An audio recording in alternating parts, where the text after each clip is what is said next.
Hi guys, and welcome back to the Celtic Way YouTube channel, where I've got a very special guest. His name is Tom Miller. He is from the other Bundesliga podcast. Tom, how are you doing this afternoon? Yeah, very well, thanks. Just waiting for this announcement to become official. It's almost there. Yeah, absolutely. By the time that people are watching this, it might already be announced. So just in case, that's the way that we're rolling with it at the moment.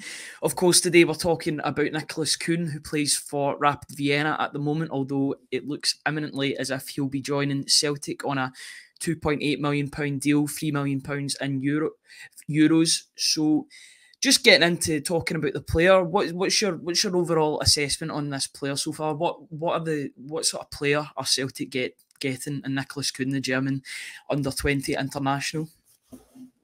He's been a really interesting player to watch this season. Certainly more so this season. I think he was just sort of coming into his own at Rapid at the end of last season, and now this season he's a major part of the first team. He's always somebody who gets on the ball. You'll see a lot of him if you go and watch him in the games. He's somebody who stands out in that regard.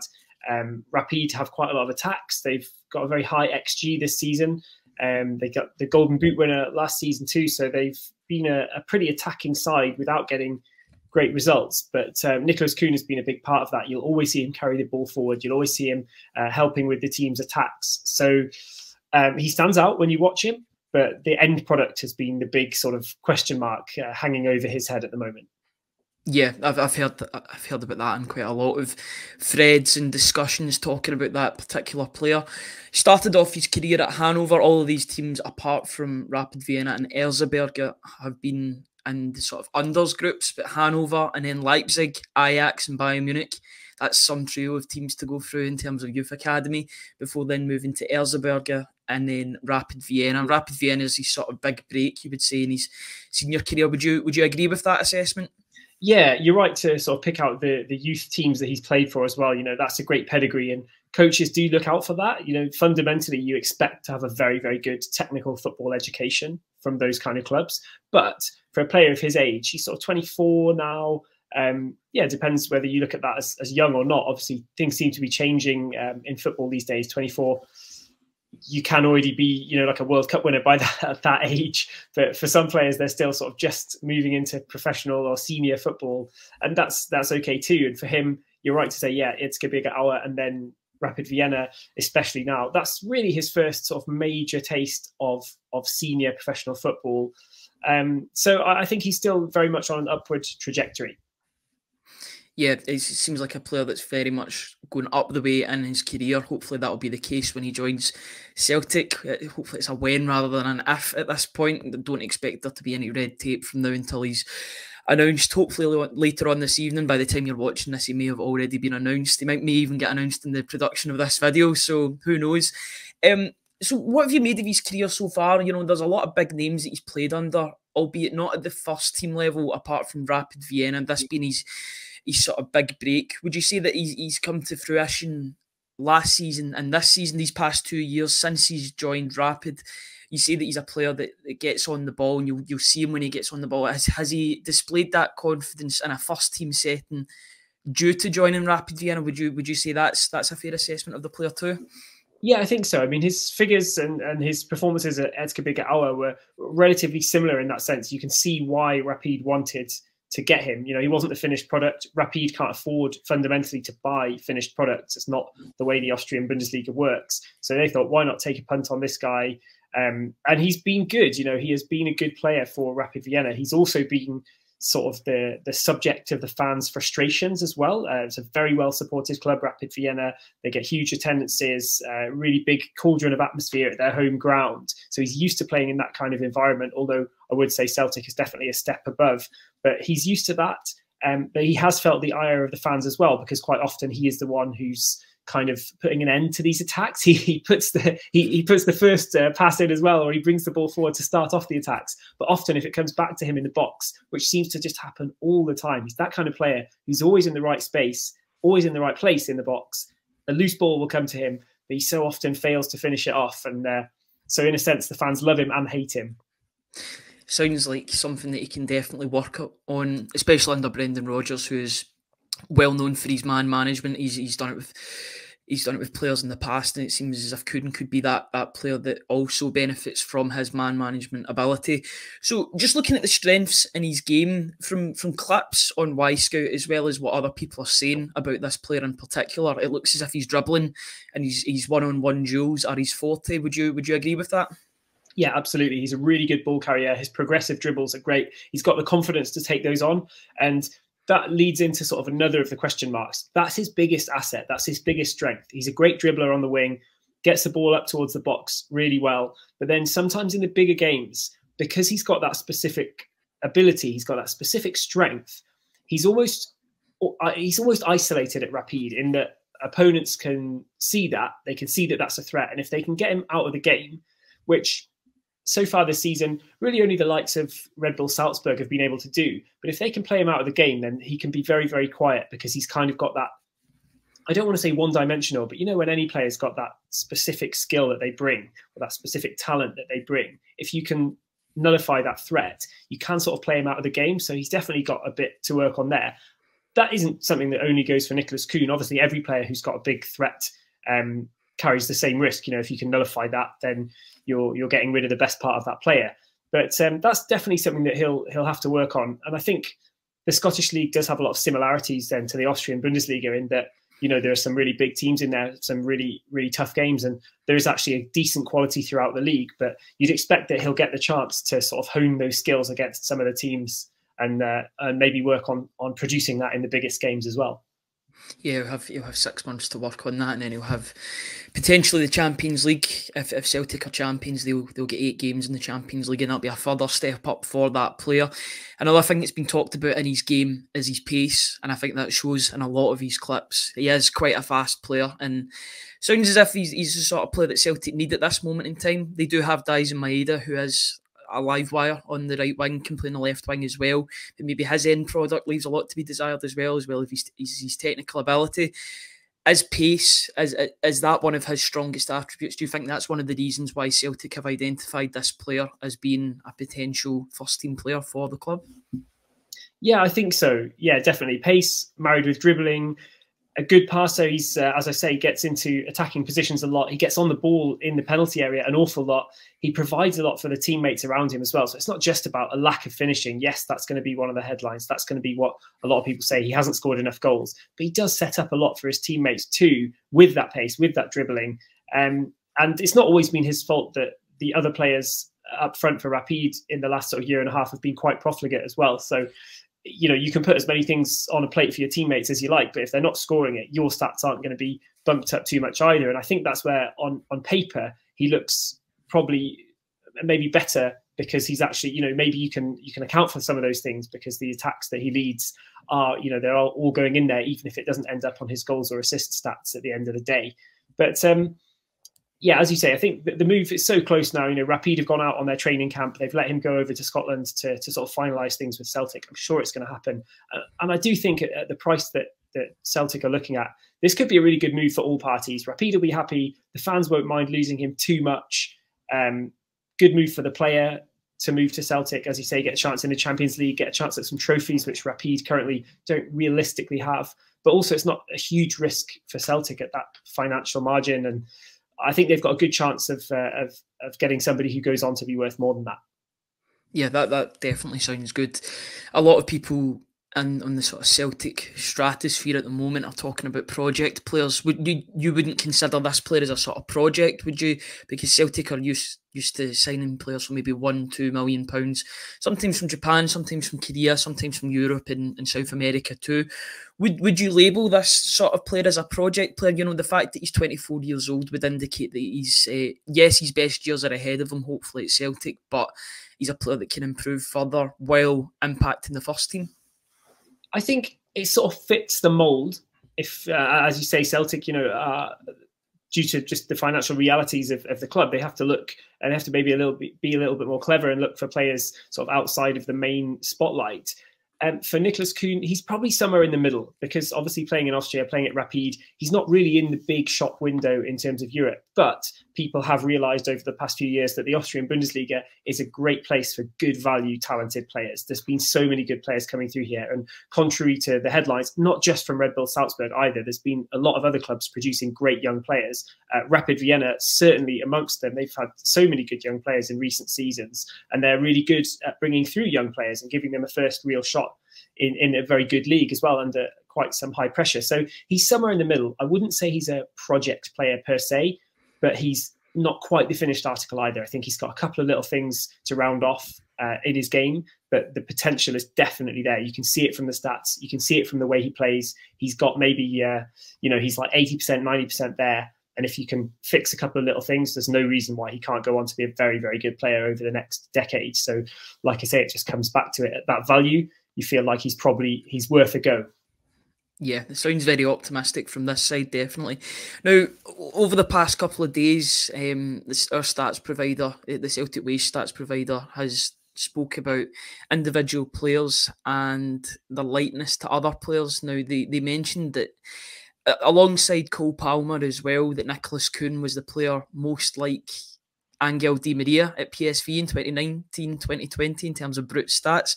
What's your sort of opinion on that comparison? Do you think there's much in that? Is it just coincidence, just due to them being good at the same things, or do you think there's more to that comparison? Yeah, it's not pure coincidence, but obviously it's a big sort of attention-grabbing headline when you say he's most like Angel Di Maria. Interesting, you're right in that it's not. It's about Angel Di Maria's stats from a few years ago. So maybe peak Di Maria. It was probably harder for Di Maria in Ligue 1 in France to sort of work out, to make out those stats that he got than it is for Nicolas Kühn to play in the Austrian Bundesliga. We'll have to be fair about that. As much as I do think the Austrian Bundesliga is better than people think it is, it's not as good as Ligue 1. So it's not a like-for-like comparison. Yeah. I've said this before. I think you wouldn't necessarily think he's the next Angel Di Maria by looking at him, but the stats they're real as well. To some extent, they do say something about him, and I think they are the thing that's got a lot of scouts really interested in him. He's an easy one for a scout because he looks good on paper. You see the stats, you see the amount that he creates, you see the dribbles that he's got, you see the ball progressions, you see the passes into teammates. You see the touches he gets in the penalty area. He's really good at all of these things. And then you go and watch him. And like I say, given that pace, given the dribbling, he stands out. You can easily see him on the ball. You'll see him on the ball many times in the game. So basically, I can definitely see why a lot of scouts from a lot of different clubs, and it's certainly not just Celtic, who've been interested in Nicolas Kühn this winter. So it's not really a transfer coup per se to get Kühn from Rapid, but Celtic have definitely fought off some other opposition as well. And I can definitely see why. Yes, we can't make too much of the stats, but there is something in it too. Yeah, I totally get you. So moving on from the positives to the negatives, and I know you've kind of mentioned them at the beginning and when you were talking about the strengths as well. Just looking at what are his weaknesses or his main things to work on, would you say? So he's making this move from Rapid Vienna to Celtic.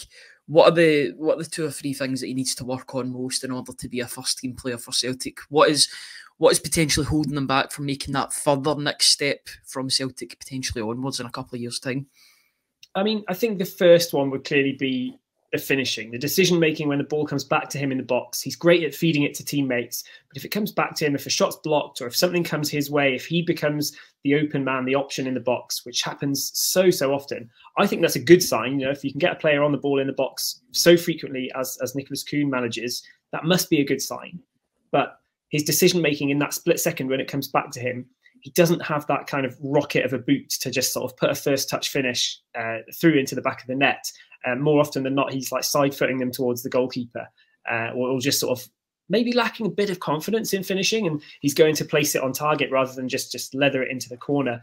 Easier said than done, and it's up to you. It's up to a club to say, do you want your right winger to be somebody who's going to bang in a whole bunch of goals, or are you happy if your right winger is somebody who leads the attacks and gets it to teammates? That's it's up to an individual, up to a team to decide, up to a manager to decide. But of course, it would still be nice if your right wing is chipping in with more goals, given how much time they're spending in the box. So finishing is a big one. it's difficult to sort of criticise his defensive contribution because he's not one of those wingers that's necessarily bombing up and down the wing. You won't see him all the way back too often. I don't think it's because he's not really capable of it necessarily. It's just that that's not really been the way that he's deployed at Rapid too much. So there's a bit of a question mark over the defensive side of what he brings to the game. Yeah, and the other one I mentioned already really is, I wouldn't say he has a propensity to go missing in big games, but it's happened once or twice, and it'll definitely be something that the Celtic fans would be, especially, you know, as you say, Champions League games, Old Firm Derby, that kind of thing. There are some very, very big games on the Celtic schedule, and it will be quite defining, I think, for Nicolas Kühn at Celtic, how he does in those games. And that's something that's sort of missing as well. There's a little bit of a box that hasn't been ticked here at Rapid for those biggest of games. So maybe that's something that he'd be focusing on as well. Yeah, just following on off of that last point. So I opened the questions up to some of my followers on Twitter or X, whatever you want to call it. And one of the questions that got quite a few likes was on his temperament and attitude.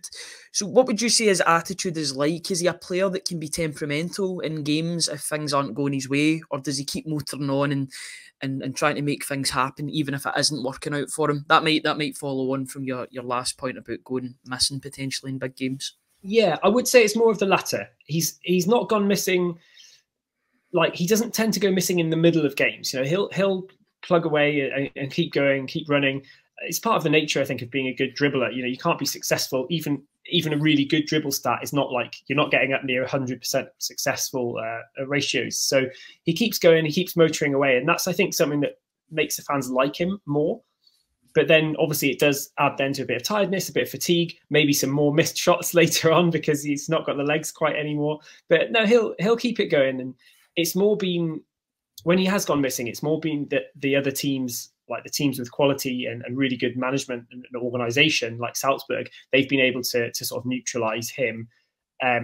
It's not been that he's given up. And the Rapid against Salzburg game that I'm thinking of as well, that sort of people use as the stick to beat him with in terms of going missing in big games. It was also at the end of a long, tough period. So he's that kind of player, you know, because he puts in all these runs, because he does that. If there's a high rate of games coming up in the course of a couple of months, by the end of that period, he might be one of those players that needs a little bit of a break, which I think is sort of reasonable as well. Yeah, absolutely. Just going back to a more sort of tactics-based question, just from your viewing of Kühn, of Nicolas Kühn, what is he like against a low block? Because this is obviously something that Celtic face quite often in their league, being the dominant team. They've struggled this season in terms of breaking down low blocks on more than one occasion. You can look back against games against Hibs, against St Johnstone. There's been games in which they've really, really struggled. Kilmarnock as well. From your experience of watching Nicolas Kühn, what is he like against those types of oppositions and the way that those oppositions are set up? Yeah, it's actually been something that Rapid have faced a lot this season as well. That's the same deal. You know, they're a big team. They're not doing that brilliantly. If we're being realistic, you know, they're not up at the higher echelons of the table as they would, you know, their fans would definitely demand that they're sort of fighting for the league title, and they haven't got near that. And they do struggle against some of the smaller teams, well-managed teams with a low block. What I'll say for Kühn then is that he will know how to deal with that because he's faced it. He hasn't always had the solutions, but quite often, to be fair, when Rapid have found a way through the low block, he's either the player putting the pass in, or he's the player making the break, running through the lines and being picked out. The problem then is that he can't finish. The problem then is that he's not necessarily the one to break the deadlock, even if he is the one to break the defensive line. But more usefully, he's often the player, as I say, just doing a little lofted pass or finding a nice weight to a ball, sometimes a long ball as well. He's pretty good and pretty accurate at picking out teammates with those. If they can then finish it, again, is sort of another question. But I think he's come up against the low block a lot. He's used to dealing with it. I think it's definitely, it won't be a new thing for him. So that might stand him in good stead. Yeah. So when opening up to my Twitter followers once again, they asked, they were looking at the transfer market stats, and he doesn't often play 90 minutes in a game when looking at the brute statistics. Is that a fair assessment of the player? Is it down to fatigue in games? Is it due to the fact that he's basically knocking his pan in for 70, 80 minutes and then coming off because he's shattered? Or is there more to that? Is it more tactical in that approach? There's definitely something to be said from that. As you say, he often goes off between sort of 75 and 85 minutes. So he's putting in a good shift. But I think because of the approach that he's got, he's also sort of tactically the right player to take on or off. If Rapid is struggling, which they have done a lot, then it's like you've got to try something different, because he offers the same threat throughout the 90 minutes. He offers the same type of attacking threat throughout the 90 minutes. And he is the player who will sort of offer maybe less later on, deep in the second half slightly, just because of the way he plays. But so he's an easy tactical switch, if you know what I mean, to mix things up. But then by the same token, if Rapid are winning, if they're leading in the game, if they're in a comfortable position, he's also a player that makes sense to take away, because it's not he's not going to necessarily hold the ball up. He's the one to get on it and drive it forward with some risk as well. If you're taking on players one-on-one, you don't want to be losing the ball near the halfway line when you're and then sort of forcing the team back onto the defensive foot when you're already leading late on in the game. So I think there's a bit of tactic, definitely half and half, a bit of a tactical element to it, but also sometimes just because he's knackered. Yeah, so it sounds like Celtic have done their homework and this player, both statistically and probably watching with the eye test, probably using scouting systems as well.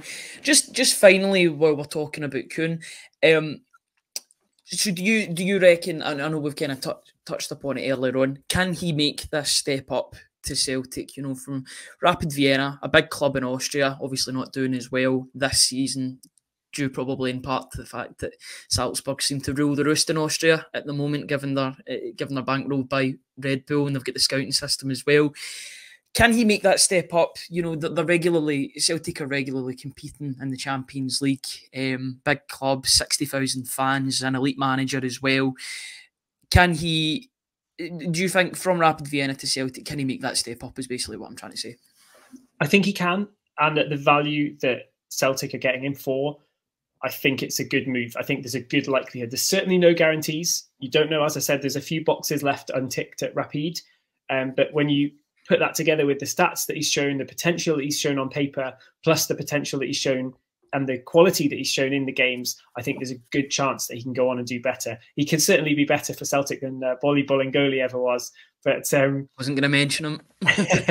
Yeah, sorry about that. No, but I think there's definitely a good chance at that value. The probabilities on Celtic's side that they'll get a decent value signing at this money. Yeah. So just talking about Austrian football in general, while we've got you on the Celtic Way YouTube channel, do you think this is a market that Celtic should be not exploiting, but looking to find and unearth talents in more often? A lot of people talk when they think about the Bundesliga, they think of the German Bundesliga, but they fail to realise that there's another Bundesliga. I know that's the name of your podcast that you contribute to. Is Austria a place that Celtic can look at for scouting? Because some of the talents that are coming through, they're not just at Salzburg and their sister club Liefering FC. You were talking about the fact that there's more and more talents coming through the systems, other clubs as well. Is this an area that Celtic should be looking at? I think it definitely is, and I think a lot of people have realised that by now. Obviously, Celtic have as well, and they've got the link right with Admira in Mödling, which is just south of Vienna, which is a long-standing traditional Bundesliga club here, now down in the second division. That's a sort of obviously a cooperation for loan players and a chance to get players, give them some senior experience out at Mödling and so on and so forth, a sort of a sharing of ideas and things too. But I think there's great value to be found in the Austrian Bundesliga, and I think a lot of people know it now. Sturm Graz are doing really well signing players from other leagues. They've sort of identified leagues below. They're able to bring in players from Poland or from Scandinavia, and then there's quite a big step up. Austrian football still flies under the radar. It's around about top 10, has been as high as number 8 in the European League rankings in recent years. They'll probably drop down a bit to sort of 10 or 11, which is maybe a more realistic average as to where Austria is. But if you look at the sort of prices that players go for and the sort of the spotlight, the pressure of the Austrian Bundesliga compared to similar-ish leagues like the Eredivisie in Holland, which is only maybe a little bit better, or the Belgian league, which is a little bit better, the Austrian league offers a really good balance. between, you know, good clubs, big attendances, really good senior league system with a lot of sort of traditional clubs, chance to play in Europe, but also the transfer fees. You know, you're getting good technical players, you're getting players with real abilities. And there's quite a few Scots in the Bundesliga at the moment too. You've got Ibane Boat at Hartberg, you've got Andy Irving at Klagenfurt. There's a few more thrown in there too who are doing really good things in Austria. So I think people are realising it's definitely a good breeding ground for young talent, a great place where they can shine. And there is that little bit of a shop window now where you can bring in reasonable fees, shall we say. You know, if Nicolas Kühn goes for about €3 million, that's affordable for a lot of clubs, but it's also decent money for Rapid. A club like Rapid would be very happy to cash in a couple of €1 million for a decent player. So yes, there's a lot to offer, I think, in terms of good talents that can be bought at reasonable prices in Austria. Yeah, do you think that's maybe why Celtic have got this cooperation with Admira Wacker as well? The fact that they can monitor their players, but maybe monitor the first and second division as a whole to see if there are any emerging talents. I think it's Matthew Anderson and Toby Awulayemi that are both on loan. I think there'll be more loan players in the summer going that way. It'll be interesting to see what happens in that regard. But do you think that's the reason why they've started this cooperation, because they've noticed that there is good talent coming from the Austrian Bundesliga?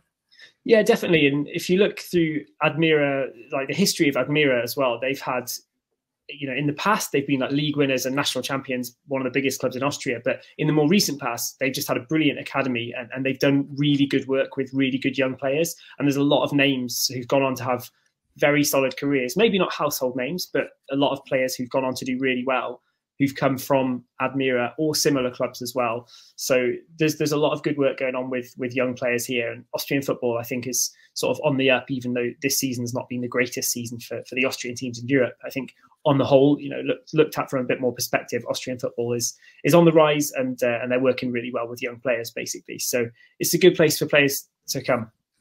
Yeah, it certainly sounds like a positive sort of place to talk about the Austrian Bundesliga.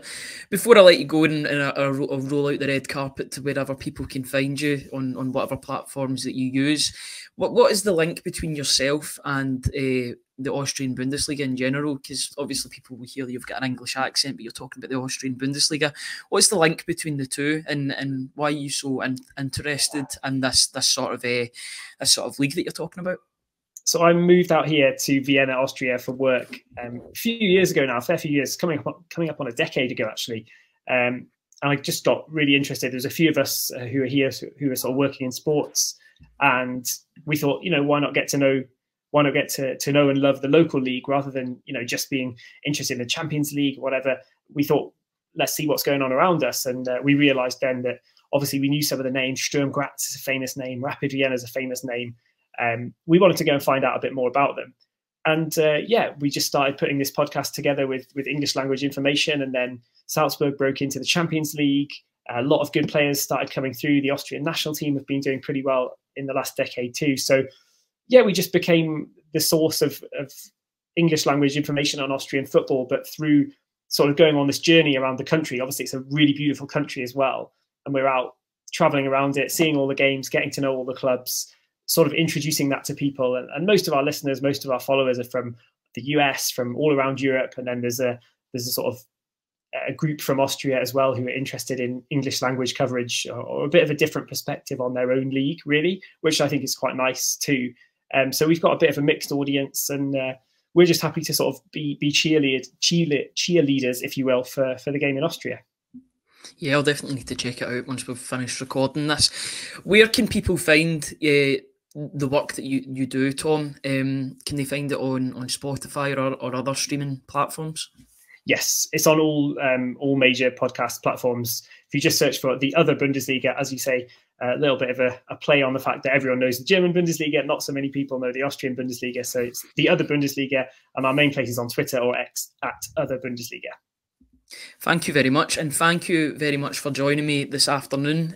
Hopefully by the time this comes out, Kühn will be announced as a Celtic player, and the Celtic fans can look forward to seeing the player hopefully in action against Bucky Thistle on Sunday in the third round of the Scottish Cup. That could be a good time for him to make a debut. Should be fit and firing and ready to go for that game, you would presume?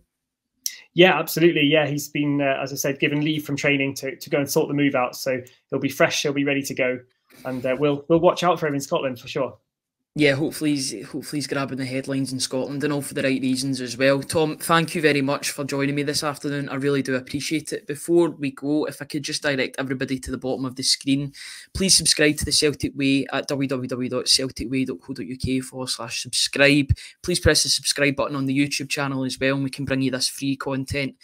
No charge whatsoever. I mean, we can get the experts on to talk about new players, transfer dealings, and the opposition as well. And can I just thank MPH Group as well for sponsoring this group, MPH and Navien Boilers. They sponsor all of our videos, pre and post-match videos, as well as the morning briefings and the pre-recorded videos. Thank you very much, Tom, for joining me. Hope you have a very good rest of your day, and fingers crossed that Nicolas Kühn does the business for Celtic. Cheers, guys, and thank you very much.